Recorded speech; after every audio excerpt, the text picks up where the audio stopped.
اعوذ باللہ من الشیطان الرجیم بسم اللہ الرحمن الرحیم ولا يحزنك الذين يسارعون في الكفر انهم لن يضروا الله شيئا يريد الله الا يجعل لهم حظا في الآخرة ولهم عذاب عظیم۔ گزشتہ آیات میں یہ بتلایا تھا کہ مومنین وہ لوگ ہیں جو اللہ کی راہ میں کسی بھی طرح کی مصیبت کی آزمائش کی پرواہ نہیں کرتے، اور دوسری طرف شیطان جو ہے اس کا مقصد یہ ہے کہ وہ اپنے دوستوں سے اہل ایمان کو ڈراتا ہے۔ اللہ تعالیٰ نے فرمایا تھا کہ مسلمانوں کو چاہیے کہ وہ مجھ سے ڈریں، ان سے نہ ڈریں، تو اسی کو مزید فرماتے ہیں وَلَا يَحْزُنْكَ الَّذِينَ يُسَارِعُونَ فِي الْكُفْرِ، کہ یہ جو کفار اسلام کے خلاف تدبیریں کر رہے ہیں، مکر کر رہے ہیں، یہ آپ کو غم میں نہ ڈال دیں۔ الذین یسارعون فی الکفر، وہ لوگ جو دوڑتے ہیں فی الکفر، کفر میں، یعنی کفریہ کاموں میں کوشش کرتے ہیں، یہ آپ کو غم میں نہ ڈال دیں۔ ان کی جتنی بھی تدبیریں ہیں، ان کے جتنے بھی مکر ہیں، انہم لن یضروا اللہ شیئا، وہ اللہ کو کچھ نقصان نہ پہنچا سکیں گے۔ مطلب اللہ کو نقصان پہنچانا اللہ کے دین سے، انہم لن یضروا اللہ شیئا، وہ اللہ کے دین کا کچھ نہیں بگاڑ سکتے۔ یرید اللہ الا یجعل لہم حظا فی الآخرہ، اور اللہ تعالیٰ چاہتے ہیں کہ ان کے لیے نہیں ہوگا کوئی حصہ آخرت، یعنی دنیا میں گو ان کو کیا حاصل ہو جائے، کوئی فائدہ، کوئی منافع حاصل ہو جائے، لیکن آخرت میں ان کے لیے کوئی حصہ نہیں ہے۔ وَلَهُمْ عَذَابٌ عَظِيمٌ، اور ان کے لیے بڑا عذاب ہے۔ اسی طرح ان الذین اشتروا الکفر بالایمان لن یضروا اللہ شیئا، بے شک وہ لوگ جنہوں نے خرید لیا کفر کو ایمان کے بدلے، یعنی ایمان کی بجائے انہوں نے کفر کو اختیار کیا، گمراہی کو اختیار کیا، لن یضروا اللہ شیئا، تو یہ لوگ اللہ کا کچھ نہیں بگاڑ سکتے۔ شیئن کی تنوین تقلیل کے لیے، یعنی ذرہ بھی نقصان نہیں پہنچا سکتے۔ وَلَهُمْ عَذَابٌ عَلِيمٌ، ان کے لیے دردناک عذاب ہوگا۔ وَلَا يَحْسَبَنَّ الَّذِينَ كَفَرُوا أَنَّمَا نُمْلِي لَهُمْ خَيْرٌ لِأَنفُسِهِمْ إِنَّمَا نُمْلِي لَهُمْ لِيَزْدَادُوا إِثْمًا وَلَهُمْ عَذَابٌ مُهِينٌ۔ وَلَا يَحْسَبَنَّ الَّذِينَ كَفَرُوا، ہرگز گمان نہ کریں وہ لوگ جنہوں نے کفر کیا، یہ اس کا فاعل ہے، یحسبن الذین کفروا، یہ موصول صلہ مل کر یحسبن کا فاعل، کس چیز کے بارے میں؟ انما نملی لہم، کہ ہم ان کو کیا دے رہے ہیں؟ املا یملی املان، مہلت دینا، کہ ہم ان کو مہلت دیتے ہیں، اور یہ مہلت دینا خیر لانفسہم، کہ یہ مہلت دینا ان کے حق میں کیا ہے؟ بہتر ہے۔ بلکہ اللہ تعالیٰ فرما رہے ہیں، اور یہ شبہ کا بھی جواب ہو گیا کہ اگر کسی کے دل میں شبہ آتا ہے کہ اگر یہ لوگ کیا ہیں، کفار جو ہے یہ اللہ کے نزدیک ناپسندیدہ لوگوں میں، تو پھر ان کو آسائشیں، سہولتیں، راحتیں کیوں دی جا رہی ہیں؟ اس کا جواب اللہ تعالیٰ دے رہے ہیں، انما نملی لہم لیزدادوا اثما، کہ ہم ان کو مہلت اس وجہ سے دے رہے ہیں تاکہ پوری طرح ان کو کیا کر سکے، پکڑ سکے۔ انما نملی لہم، ہم ان کو مہلت دیتے ہیں، لیزدادوا اثما، تاکہ وہ کیا کریں، بڑھتے رہیں، اثمن گناہوں میں۔ وَلَهُمْ عَذَابٌ مُهِينٌ، اور بالآخر ان کے لیے کیا ہوگا؟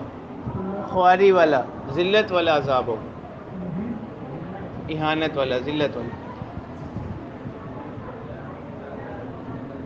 تو یہ تو اس شبے کا جواب ہو گیا۔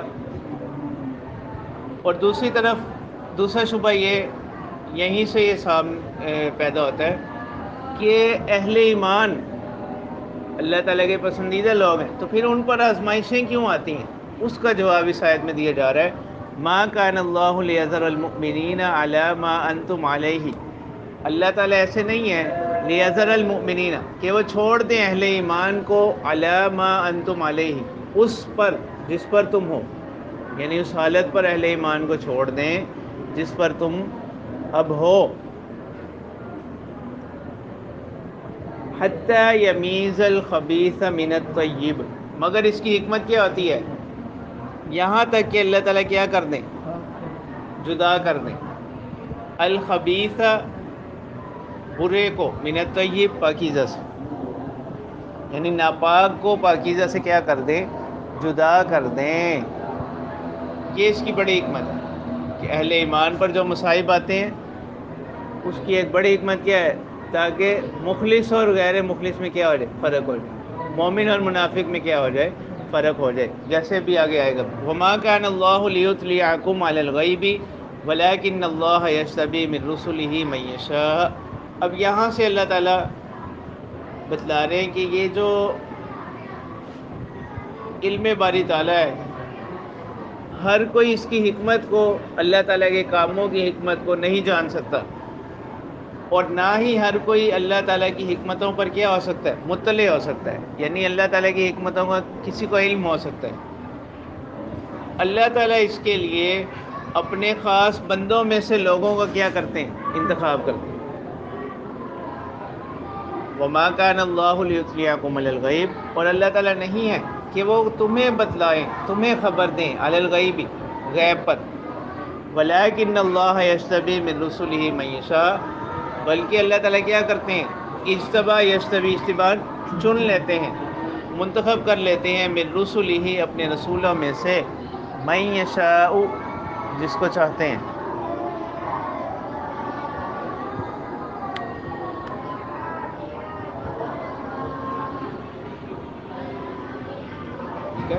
تو یہاں سے یہ جو یہاں آیات کا سیاق چل رہا ہے، اس میں یہ بھی ہو گیا کہ یہاں پر اللہ تعالیٰ نے عملی طور پر فرق کیا ہے مومنین اور منافقین، یعنی ایک طریقہ تو یہ بھی تھا کہ بذریعہ وہی کیا کر دیا جاتا، مطلع کر دیا جاتا کہ یہ لوگ کیا ہیں؟ منافقین ہیں۔ تو اس میں زیادہ امتیاز اس طرح سے نہیں ہونا تھا جس طرح عملی طور پر ہو گیا۔ اللہ تعالیٰ نے عملی طور پر ایسے حالات بنائے کہ جن سے کس کا؟ مومن اور منافق کا کیا ہو گیا؟ فرق ہو۔ ایک حکمت یہاں پر یہ بھی تھی کہ عملی طور پر سب لوگ دیکھ لیں، سب لوگ جان لیں۔ اگر بذریعہ وہی بتلایا جاتا، ممکن ہے کہ ان سے کیا ہوتا؟ قطع تعلقی کرتے تو وہ اس کی کوئی وجہ مانگتے، اس کی وضاحت مانگتے۔ تو اللہ تعالیٰ نے عملی طور پر ایسے حالات بنائے کہ جس سے خود بخود کیا ہو گیا؟ امتیاز ہو گیا۔ جیسے وہ الگ ہو گئے نا غزوہ احد میں، کہ یہ تو کیا ہے؟ اپنے آپ کو ہلاکت میں ڈالنے والی بات ہے کہ وہ کفار کا لشکر تعداد میں بھی زیادہ ہے، قوت میں بھی زیادہ ہے، اور مسلمانوں کا لشکر تعداد میں بھی کم ہے، سامان بھی کم ہے، اور پھر جنگ کے لیے جا رہے ہیں مدینہ سے باہر، تو یہ تو اپنے آپ کو ہلاکت میں ڈالنے والی بات ہے۔ تو وہ وہاں سے کیا ہو گئے؟ الگ ہو گئے۔ تو اللہ تعالیٰ نے عملی طور پر دکھا دیے کہ یہ لوگ مخلص ہیں اور یہ لوگ مخلص نہیں۔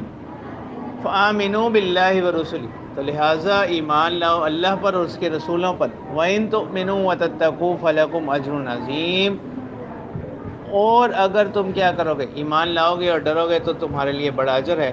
وَلَا يَحْسَبَنَّ الَّذِينَ يَبْخَلُونَ بِمَا آتَاهُمُ اللَّهُ مِنْ فَضْلِهِ هُوَ خَيْرًا لَهُمْ بَلْ هُوَ شَرٌّ لَهُمْ سَيُطَوَّقُونَ مَا بَخِلُوا بِهِ يَوْمَ الْقِيَامَةِ وَلِلَّهِ مِيرَاثُ السَّمَاوَاتِ وَالْأَرْضِ وَاللَّهُ بِمَا تَعْمَلُونَ خَبِيرٌ۔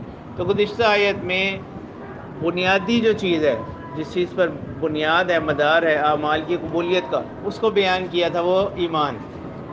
اب اس آیت میں اعمال میں سے ایک بڑا عمل اس کو بیان کر رہے ہیں، اللہ کی راہ میں خرچ کرنا، اس کی اہمیت کو بیان کیا جا رہا ہے۔ اللہ تعالیٰ فرماتے ہیں وَلَا يَحْسَبَنَّ الَّذِينَ يَبْخَلُونَ، ہرگز گمان نہ کریں وہ لوگ جو بخل کرتے ہیں، بما اس چیز میں آتاہم اللہ من فضلہ، جو اللہ تعالیٰ نے ان کو عطا کی ہے اپنے فضل سے۔ فضل کا یہاں معنی رزق، یعنی جو بھی اللہ تعالیٰ نے ان کو وسعتیں، آسانیاں، مہربانیاں ان پر اپنی کی ہیں، ہوا خیر لہم، اور وہ اس میں کیا کرتے ہیں؟ بخل سے کام لیتے ہیں، وہ ہرگز گمان نہ کریں ہوا خیر لہم کہ یہ ایسا کرنا ان کے لیے کیا ہے؟ بہتر ہے۔ بل ہوا شر لہم، تو بل اضراب کے لیے، بلکہ یہ ان کے حق میں برا ہے، ہوا شر لہم، یہ ان کے حق میں برا ہے۔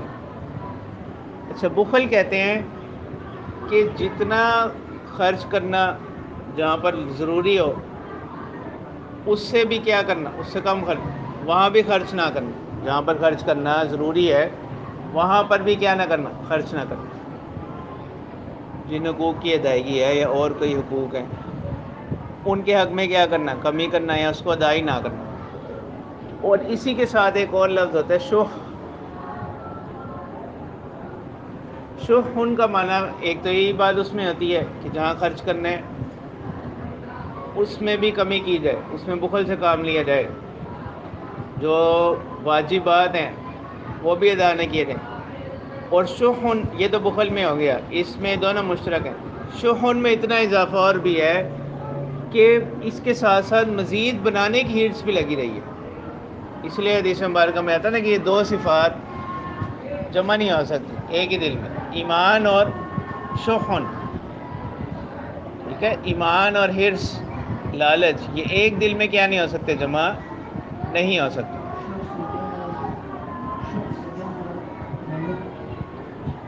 یہی نا کہ جہاں پر واجبات ہیں ان کو بھی ادا نہ کرنا اور اس کے ساتھ ساتھ مزید کی ہرس میں کیا، فکر میں رہنا، مزید کی لالچ میں لگے رہنا۔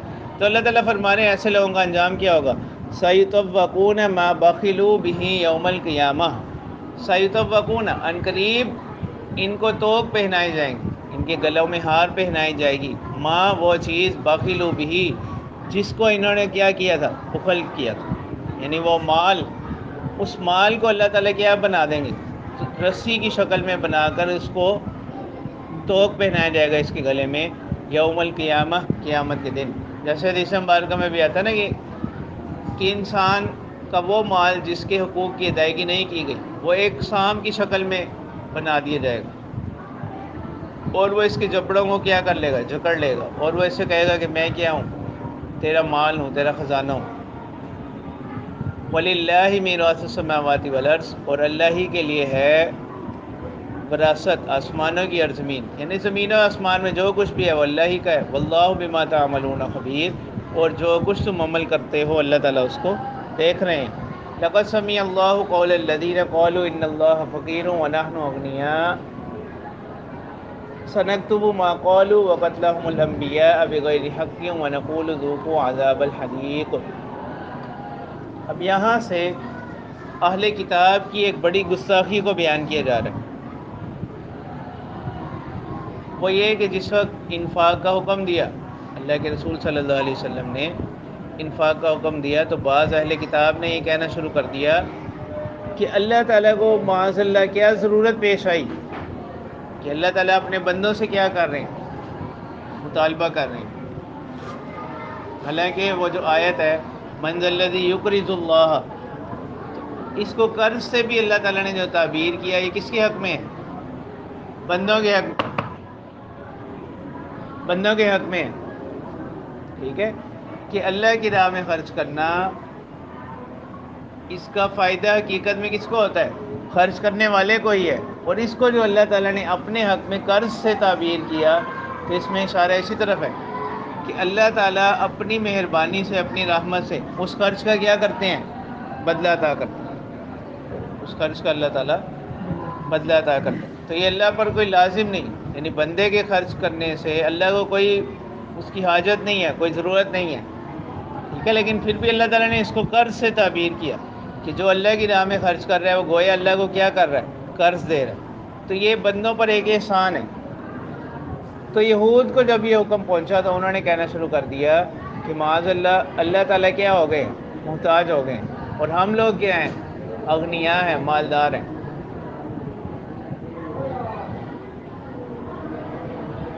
اس پر پھر یہ آیت نازل ہے، اللہ تعالیٰ فرماتے ہیں لقد سمع اللہ قول الذین قالوا، اللہ تعالیٰ نے سن لی وہ بات، ان لوگوں کی بات، قالوا جنہوں نے کہا ان اللہ فقیر، تو قول کے بعد ان آتا ہے، قول کے بعد ان آتا، ورنہ درمیانے عبارت میں ان آنا چاہیے، قول کے بعد ان اللہ فقیر، بے شک اللہ تعالیٰ کیا ہے، معاذ اللہ فقیر ہے، محتاج ہے، وَنَحْنُ أَغْنِيَاء، اور ہم لوگ مالدار ہیں۔ اللہ تعالیٰ فرما، اب اللہ تعالیٰ نے اس چیز کا جواب نہیں دیا، اس گستاخی کا جواب نہیں دیا، بلکہ اس کے انجام کو کیا کر دیا، بیان کر دیا، ٹھیک ہے۔ تو اس سے معلوم ہوا کہ ہر بات یہ ہر اعتراض، یہ ہر گستاخی ایسی نہیں ہے کہ اس کو کیا کیا جائے، جواب دیا جائے۔ تو اللہ تعالیٰ فرمانے ہیں سنکتب ما قالوا، ہم لکھتے ہیں، ان قریب ہم کیا کرتے ہیں، لکھیں گے، ما قالوا، جو کچھ انہوں نے کہا، اور اس کے ساتھ ساتھ وقتلہم الانبیاء بغیر حق۔ تو اب یہاں پر دیکھو، انہوں نے تو اللہ کے حق میں کیا کیا، گستاخی کی نا، تو اس کے سزا میں اللہ تعالیٰ نے کس کو، انبیاء کے قتل کو بھی ذکر کیا ہے۔ تو اس سے انبیاء کے مقام کا اندازہ ہوتا ہے۔ وقتلہم الانبیاء بغیر حق، اور ان کا قتل کرنا انبیاء کو ناحق، جیسے روایات میں آتا ہے نا کہ انہوں نے ایک دن میں 43 انبیاء کو کیا کر دیا، شہید کر دیا۔ وَنَقُولُ ذُوقُوا عَذَابَ الْحَرِيقِ، اور ہم کہیں گے چکھو آگ کا عذاب، جلنے کا عذاب۔ اور یہ کس وجہ سے، یہ کوئی ظلم نہیں ہو رہا، ذَلِكَ بِمَا قَدَّمَتْ أَيْدِيكُمْ، یہ بدلہ ہے اسی چیز کا جو تمہارے ہاتھوں نے کیا کیا، آگے بھیجا۔ وَأَنَّ اللَّهَ لَيْسَ بِظَلَّامٍ لِّلْعَبِيدِ، اللہ تعالیٰ بندوں پر ظلم کرنے والے نہیں ہیں۔ اور یہ بندے کون ہیں، یہ وہی بندے ہیں جو کہتے تھے، اپنے فرمائشی معجزات کا رسولوں سے کیا کیا کرتے تھے، مطالبہ کیا کرتے تھے، اگر یہ معجزات ہم پر آ جائیں تو ہم کیا کر لیں گے، ایمان لے آئیں گے۔ تو اللہ تعالیٰ اس کا جواب دیتے ہیں کہ یہ معجزات تو آپ سے پہلے بھی بہت سے رسولوں کو دیے گئے ہیں، اور خاص یہ معجزہ جو آیت میں آ رہا ہے، یہ معجزہ بھی بہت سے پیغمبروں کو دیا گیا، اس کے باوجود ان لوگوں نے کیا کیا، تکذیب کیا۔ تو اگر اب بھی ایسا کر دیا جائے تو پھر بھی یہ کیا کریں گے، تکذیب سے باز نہیں آئیں گے۔ الذین قالوا ان اللہ عہد الینا، یہ وہی لوگ جنہوں نے کہا ان اللہ عہد الینا، کہ اللہ تعالیٰ نے ہم سے کیا کیا، عہد لے رکھا ہے، اللہ نؤمن لرسول، کہ ہم ہرگز کسی رسول پر ایمان نہ لائیں، حتیٰ یأتینا بقربان تأکلہ النار، یہاں تک کہ وہ لائے ہمارے پاس کوئی ایسی قربانی، کوئی ایسا صدقہ، اللہ کی راہ میں کوئی ایسا صدقہ، تأکلہ النار، جس کو آگ کیا کرے، کھا لے۔ پہلے یہ ہوتی تھی صورت، صدقات کی قبولیت کی یہ علامت ہوتی تھی کہ وہ ایک جگہ جمع کر دیتے، آسمان سے ایک آگ آتی، وہ اس کو جلا دیتی تھی، تو یہ علامت ہوتی تھی کس چیز کی، کہ صدقہ اللہ کے ہاں مقبول ہو گیا۔ تو اب یہ یہود نے اب یہ بات بھی کہی، ان کے پاس تھی نہیں، انہوں نے اپنے پاس سے ایک دعویٰ بنایا کہ اللہ تعالیٰ نے ہم سے یاد لیا کہ ہم اس وقت تک کسی رسول پر ایمان نہیں لائیں گے جب تک وہ ہمیں یہ معجزہ نہ دکھائیں۔ تو اللہ تعالیٰ جواب میں فرماتے ہیں قُلْ قَدْ جَاءَكُمْ رُسُلٌ مِّن قَبْلِ، کہ اے پیغمبر صلی اللہ علیہ وسلم آپ ان سے کہہ دیجئے جَاءَكُمْ رُسُلٌ مِّن قَبْلِ، آئے تمہارے پاس بہت سے رسول مجھ سے پہلے، بالبینات، واضح نشانیاں لے کر، وَبِالَّذِي قُلْتُمْ، اور خاص وہ نشانی، وَبِالَّذِي قُلْتُمْ، اور خاص وہ نشانی جس کا تم نے کہا، کون سی، یہ جو ابھی ذکر ہوا نا، یأتینا بقربان تأکلہ النار، تو فَلِمَ قَتَلْتُمُوهُمْ إِن كُنتُمْ صَادِقِينَ، تو آپ ان سے پوچھیں کہ پھر ان انبیاء کو تم نے قتل کیوں کیا اگر تم واقعی سچے ہو اپنے اس دعوے میں، اگر تم اپنے اس دعوے میں واقعی سچے ہو تو پھر تم نے، ہاں جی، اس سب کے باوجود انبیاء کو کیا کیا، قتل کیوں کی۔ اب یہاں سے ایک اور بات بھی معلوم ہو گئی کہ انبیاء کے قتل کی طرف اشارہ کس طرف ہے، حضرت زکریا علیہ السلام، حضرت یحییٰ علیہ السلام کی طرف، حضرت زکریا علیہ السلام کی طرف۔ اب یہ خطاب کن سے ہو رہا ہے، ان لوگوں سے جو اس وقت کیا ہے، موجود ہے۔ تو اس سے معلوم ہوا کہ جو شخص کسی گناہ کے کام پر کیا ہو گیا، راضی ہوا، یا کسی گناہ کے کام سے خوش ہوا، تو وہ کس کی طرح ہے، فاعل کی طرح ہی، وہ شخص کسی طرح گناہ کرنے والے کی طرح ہی۔ جو شخص کسی گناہ کے کام میں اس کا خوش ہوا یا اس پر اپنی رضامندی ظاہر کی، اگرچہ وہ اس گناہ میں شریک نہیں ہوا، تو وہ کس کی طرح ہے، گناہ کرنے والے کی طرح ہی۔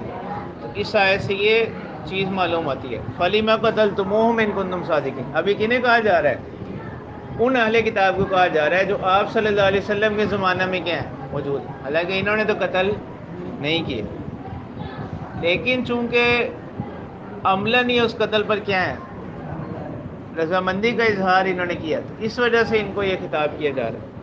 فَإِن كَذَّبُوكَ فَقَدْ كُذِّبَ رُسُلٌ مِّن قَبْلِكَ جَاءُوا بِالْبَيِّنَاتِ وَالزُّبُرِ وَالْكِتَابِ الْمُنِيرِ۔ اب اللہ تعالیٰ فرمانے ہیں کہ آپ صلی اللہ علیہ وسلم کی تسلی کے لیے، فَإِن كَذَّبُوكَ اگر یہ لوگ آپ کی کیا کر دیں، تکذیب کر دیں، فَقَدْ كُذِّبَ رُسُلٌ مِّن قَبْلِ، تو آپ نے اس بات سے غمزدہ نہیں ہونا، آپ سے پہلے بھی بہت سے رسولوں کو کیا کیا گیا، جھٹلایا گیا۔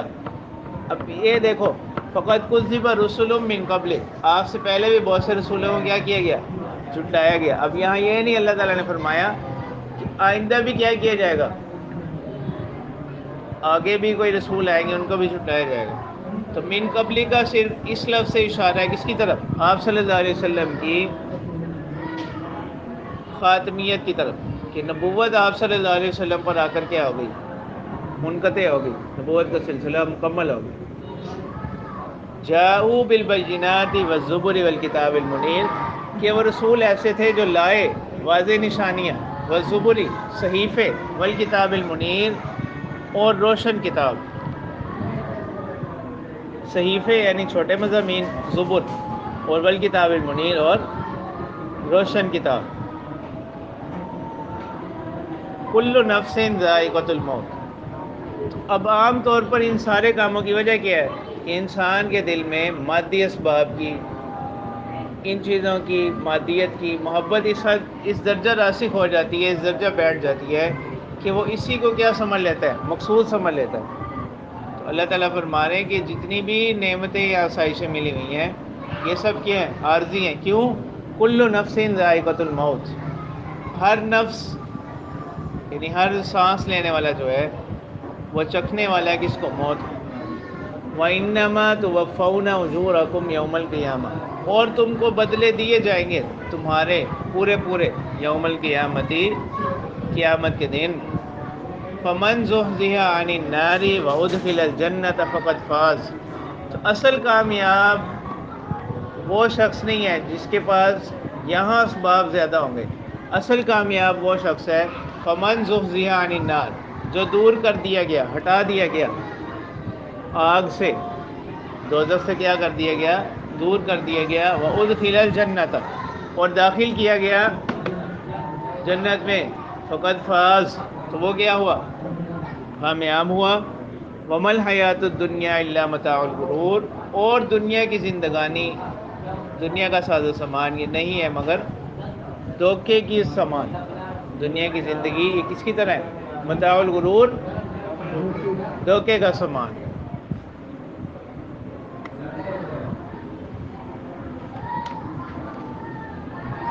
چلو بس۔